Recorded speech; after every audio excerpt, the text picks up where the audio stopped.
Welcome to The Love Affair, a relationship podcast. Listen in as we discuss all things love and relationships starting now. Hey guys, it's Robin. In today's episode, we are picking up the conversation where we left off in episode 5. If you haven't listened to episode 5 yet, run over, listen to it, and then jump into episode 6. Let's get into it. We were talking about being friends first. Being friends first, and you was talking you didn't let me finish earlier. I didn't? No, you was talking about how does a person make you feel? Yes. That was big for me. How could I say it? That was like the driving factor for me. Like, how did you make me feel, or how I felt about myself when I was around you? Mm-hmm. That was such a, I think a question that people got to ask themselves. Like, you know, I mean, like you said, people have their list and the wants and needs, which are important, especially to them. Important. Mm-hmm. But how does that person make you feel? And how does that person make you feel about yourself? Mm-hmm. And then you go from there. I think that's a good jumping off point, instead of, I need to know his 5-year plan, or wonder what type of father he's going to be. Usually, if typically, if you like how they make you feel, and like how you feel with them, I think a lot of the other stuff down the road, not all, but a lot of that stuff will kind of line up, to what you need or what your vision is or something like that. You know what I mean? So, I think it's, start there first. Mm-hmm. Yeah, I agree with you, because even when we look at someone's 5-year plan, life will take you on a roller coaster. Life will take you on a roller coaster ride that you don't remember buying a ticket for. And your plans, a person's plan, can change so much. And I always go back to something like college. Mm-hmm. There are so many people that start college with a major in mind, and as they get into it, their mind changes. Yeah. And then even if you graduate with a certain degree, and you might start in your career, you might not. Most people don't initially jump into their degreed field first. But even if they do, guess what they do along the way? Pivot. Mm-hmm. So while that is a very interesting question to just find out, what is this person thinking about in 5 years? Mm-hmm. The reality is even if you hitch your wagon, is that right? Hitch your wagon to what? Their vision, their plan, their 5-year plan, or whatever. But I was trying to remember, what are we hitching a wagon to? A train? You hitch your wagon to that train or to that horse? Man, look, I don't know. I'm not a farmer. You hitch your wagons to something. If you decide, to jump on that person's life train, just know that there may be a possibility for those plans to change anyway. So you're going to have to learn how to pivot and adjust. I say it's a 95% chance that those plans are going to change. They're going to, life is a squiggle. Yeah. And what will preserve you when life is squiggling, when life is going up high and is squiggling all the way back down low, and talk about it, is friendship. That's what, I know for a fact that's what kept us strong and together through our squiggly, low, very low, very low lows and very high highs. Yeah, at times. Definitely. Yeah. Yeah. I couldn't imagine if I didn't have the foundation of friendship first. And by friendship, I'm using the big word friendship, but there are a bunch of other little words in that too. Love, trust, companionship, respect, admiration, support, honor. Yeah. What are some other good words? Because I'm thinking about what we do with our other friends. Mm-hmm. Being a coach, being a listening ear, being a soft place, a safe place. Did you say supportive? Yeah, I think I did, but I'll take it again, because sometimes you just need that. Mm-hmm. The way that we approach, the way we handle and take care of some of our other friends. In marriage, to me, the supreme relationship of choice. Yeah. The supreme relationship of choice is the one where I definitely want to make sure I have a friendship there. Because I don't want to get involved with you and start making decisions around time and we're not aligned. Decisions around money, around parenting, around religion, around politics. Yeah, and that can change too. Religion, politics, all that stuff can change too over as a person changes. But I would hate to start to try to build something like that and knowing we're just not aligned. Yeah. And in friendship, I'm not trying to change you. I'm really just trying to learn you. Right. I'm trying to know you, and I'm trying to enjoy you. Yeah, I like that. Got you. You still fired up, Robin. Am I? Yeah, because, I can look at you and tell. I think I'm remembering conversations. Yeah. And I really love women. I work with them a long time. And I just felt like they've been given a hard rap. Yeah. Because things have been complicated for them. And I'm kind of like, go easy. Like, one of my favorite stories in the Bible is the story of, is it Naomi and Ruth?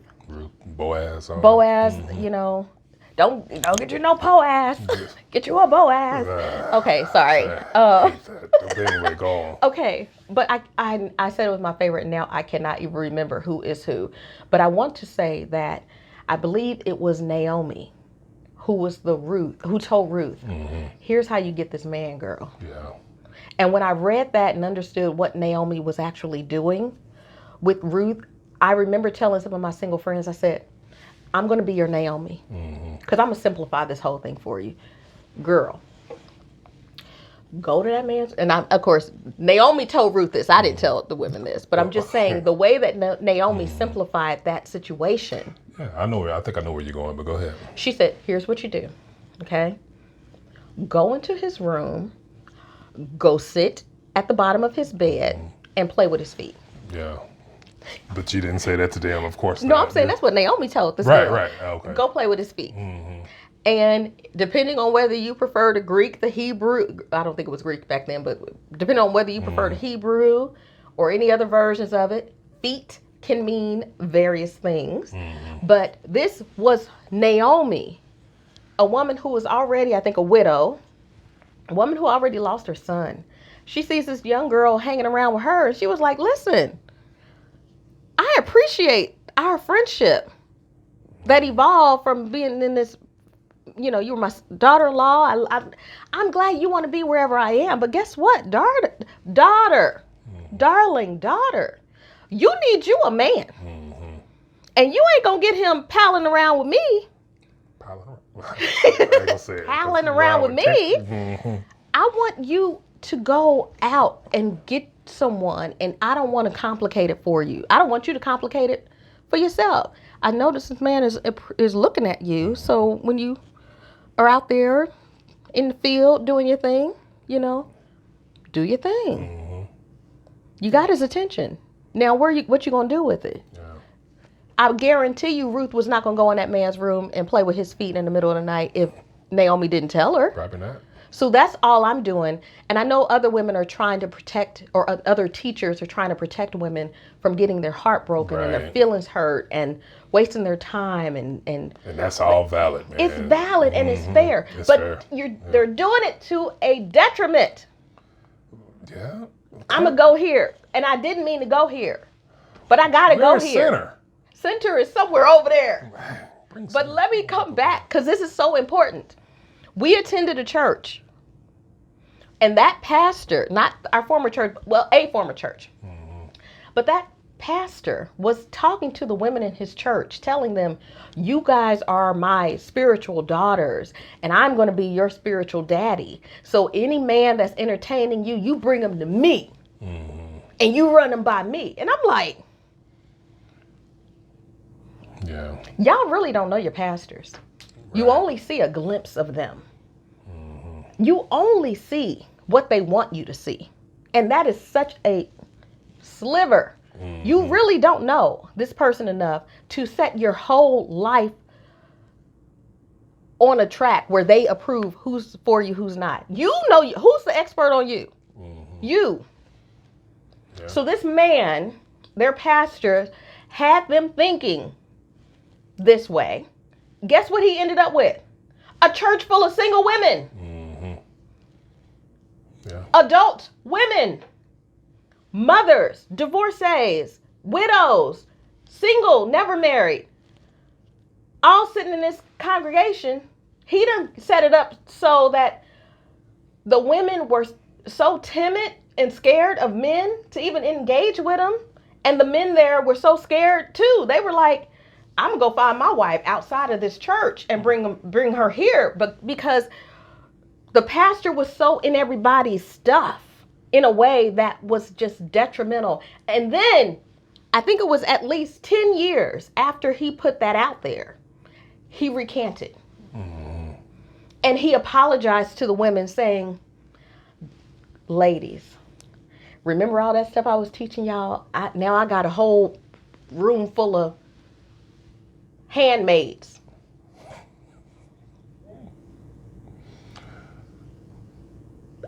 Y'all got to go out and get married.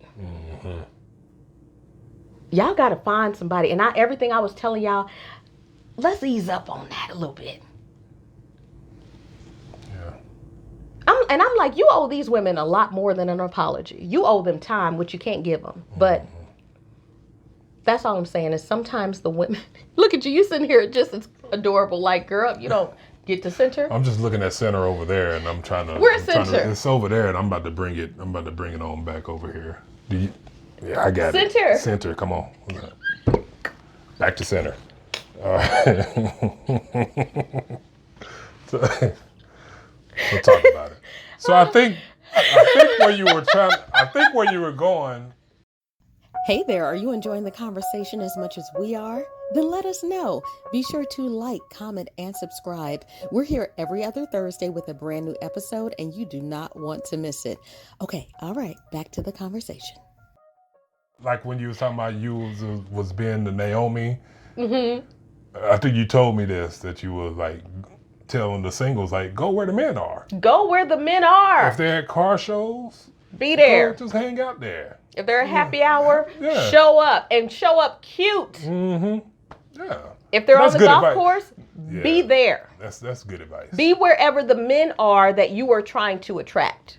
If you really do have a preference for a certain type of man. If you want a if you want a white collar man, because I know there's a lot of women out there that's really hung up on that stuff still, then you got to be where the white collared men hang out. And you have to be at those networking events. You have to be at those industry events. You have to be there. Because I guarantee you, if the only thing you're doing is going from home to work to your Bible study, back home to work to your Bible study, and then when they try to approach you at the gas station, you're like, I don't see Jesus. I don't see Jesus. Scrap it. If they're trying to chat with you at the grocery store, and you like, Jesus, that you? You're not dating Jesus. Yeah. You're not. He's not your boyfriend. He's not your boyfriend, your husband, or any of that. You are looking for a human companion. Right. And I don't know where I was going. I don't left center.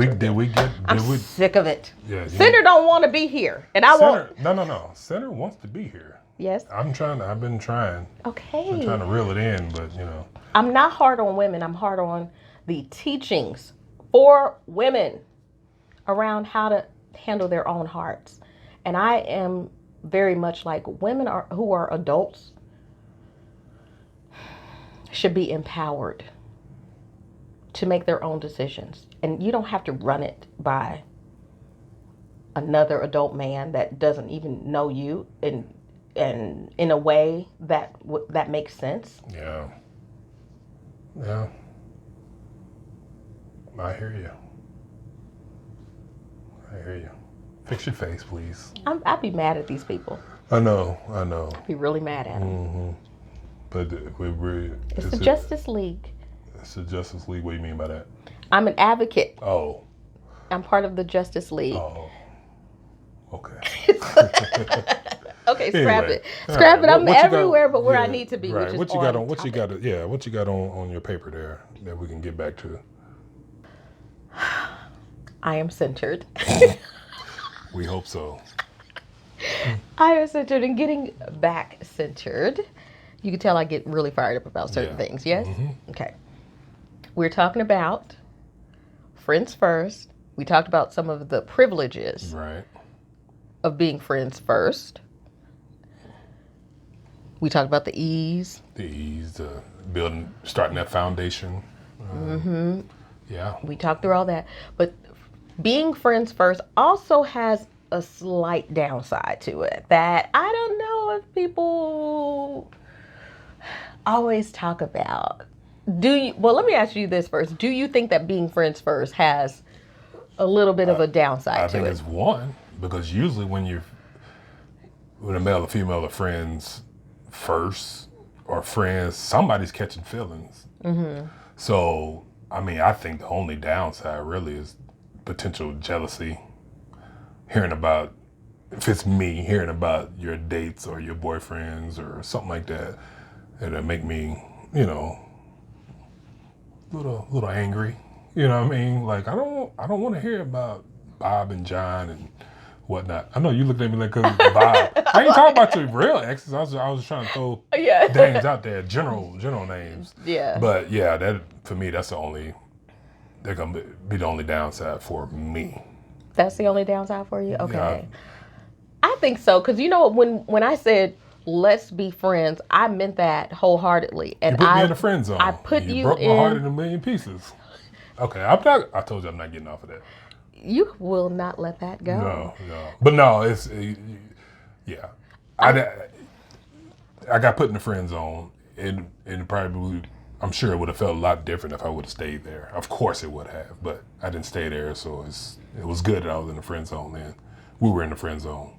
But anyway. Yeah, but talking about the downside of that, though, is not really knowing how to get out of the friend zone. Yeah. But before I even get there, I need to make sure I say this. When I said I wanted us to be friends, I meant that wholeheartedly, which also meant since there is no longer the expectation around this being anything more than friends, I just assumed everybody was okay with me dating other people.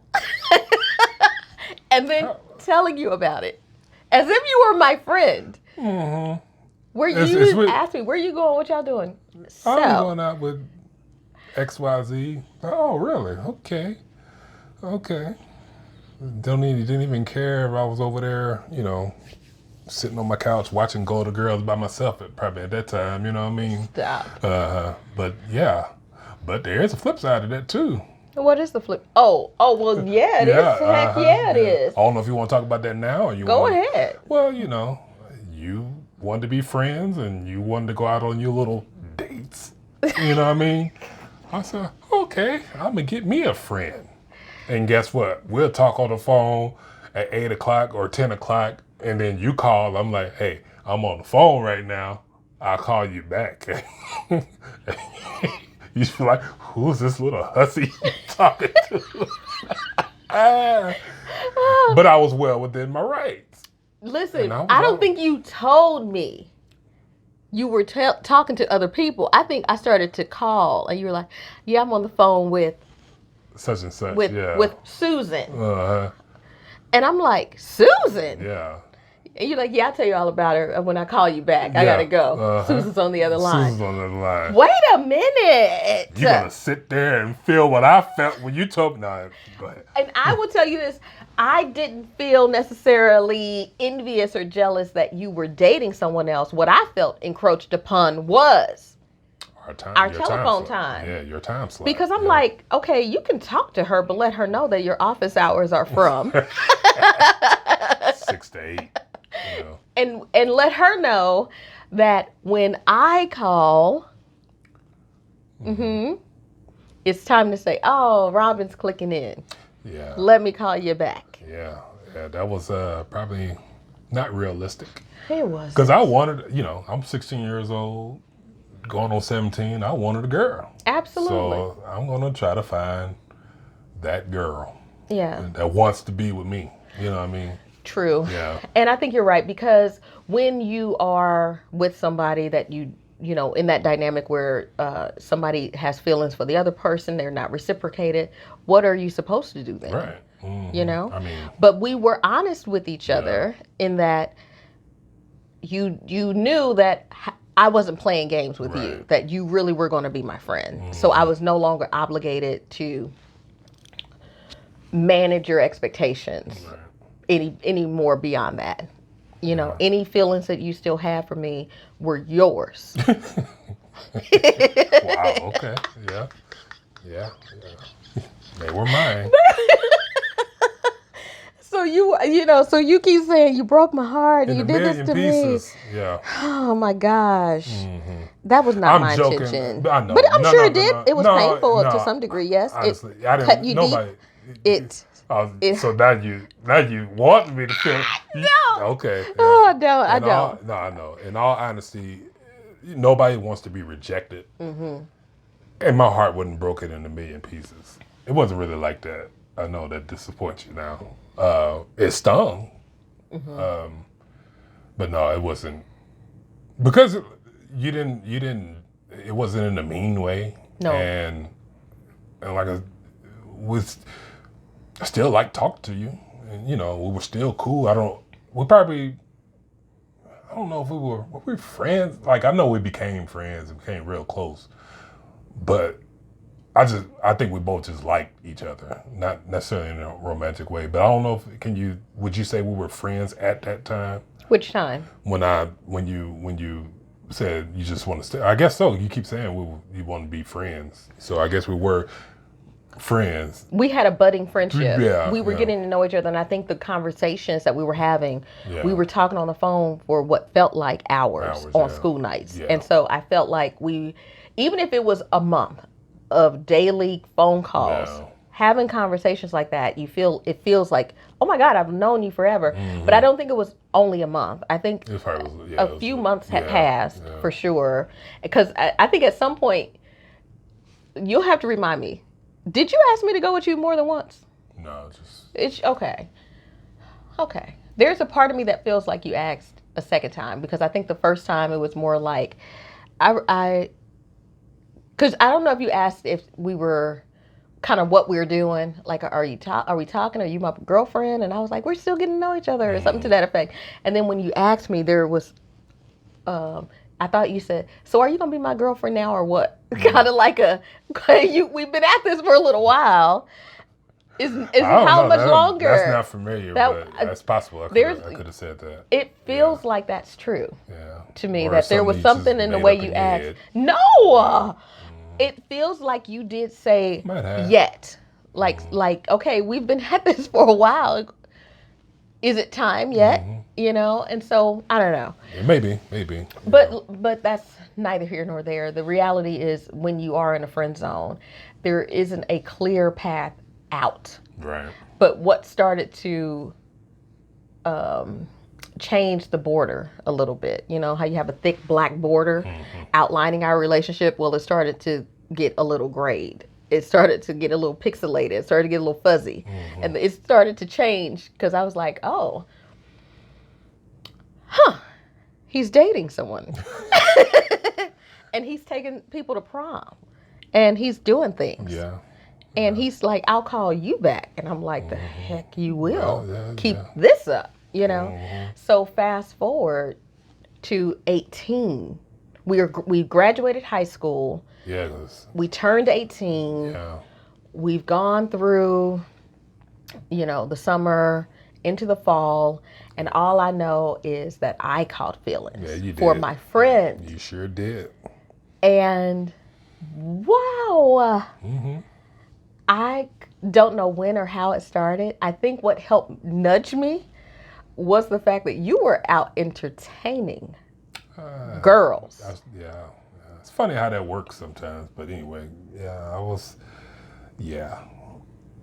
that's when And I think it did help shift my perspective. Like, wait, y'all are taking him away from me in a way that I don't want him gone. You know, even though we weren't flirting, we weren't doing stuff like that. It was like you were my friend, but seeing you in a different light. Yeah, I started I was maturing like, and yeah. Started growing facial hair. Yeah, you were Not changing much, a lot. And I was totally out of the bad boy club. I was like, I don't want anything to do with them dudes anymore. I'm ready for my friend, a guy like my friend. So, do you remember when I told you that I liked you? Yeah, I do.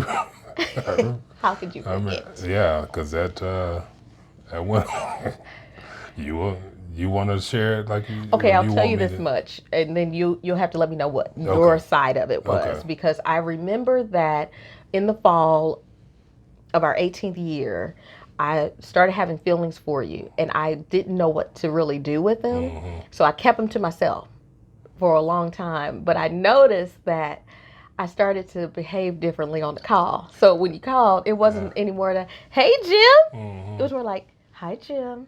Yeah, no, I didn't. Hello, good looking. No, I'm kidding. That's so cheesy.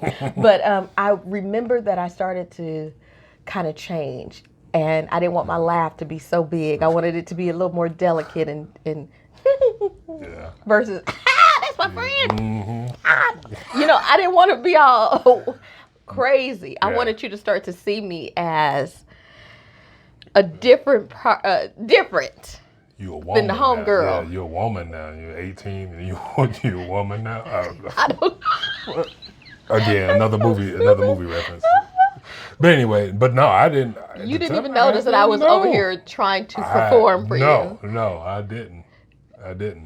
I wasn't doing a good job. You're doing an awful job, apparently. You know, but no, you were still just rapping to me. Yeah. I didn't notice any different. It'll be the same. We still talk on the phone. We saw each other a little more, I think. No, not even yet. We both had a car. I had a car. You had a car. And we still were just talking on the phone. By this time, you had moved over to the other side of state line. Okay.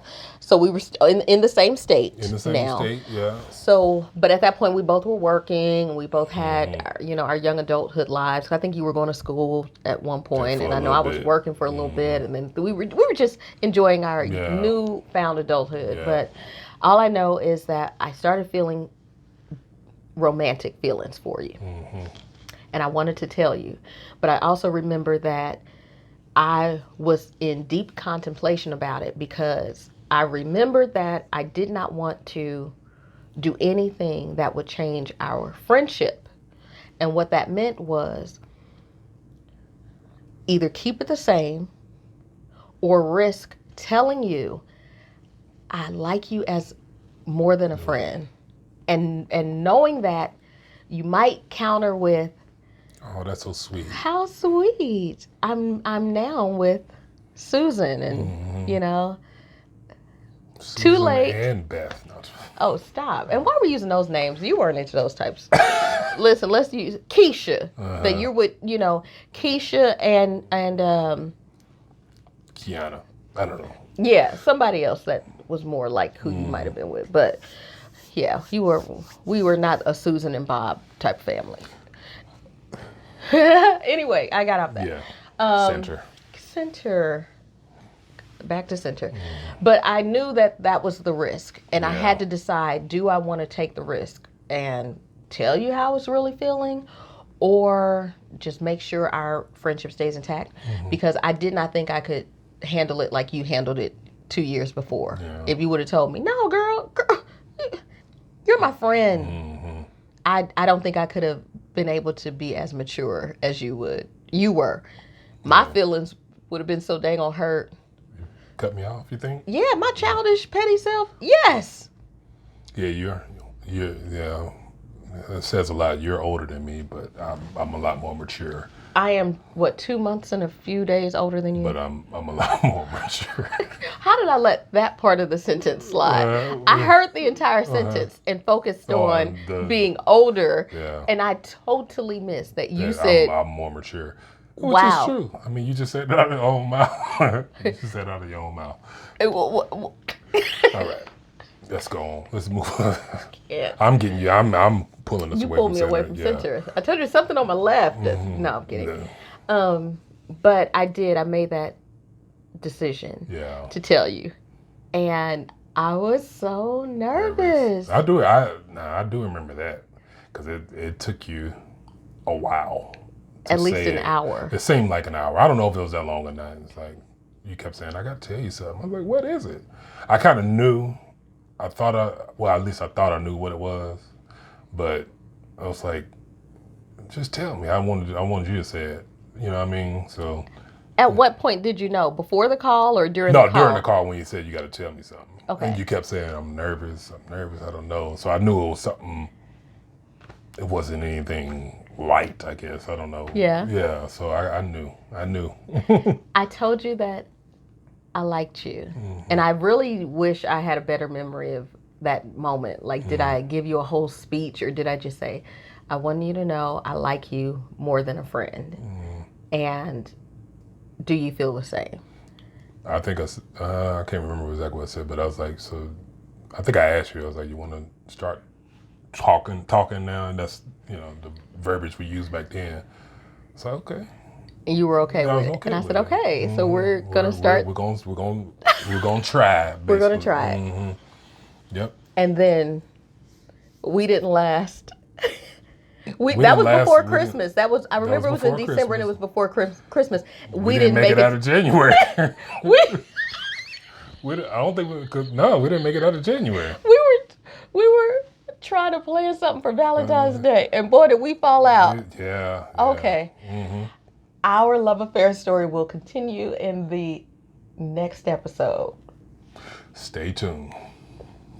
That's all the time we have for today, but we're definitely continuing the conversation in the next episode. You don't want to miss it. Before you go, be sure to like, comment, subscribe, rate, follow, do all of those things that will let us know you enjoyed the conversation and that you support us. That would really encourage us to keep going. So until next time, thank you so much for listening and take care.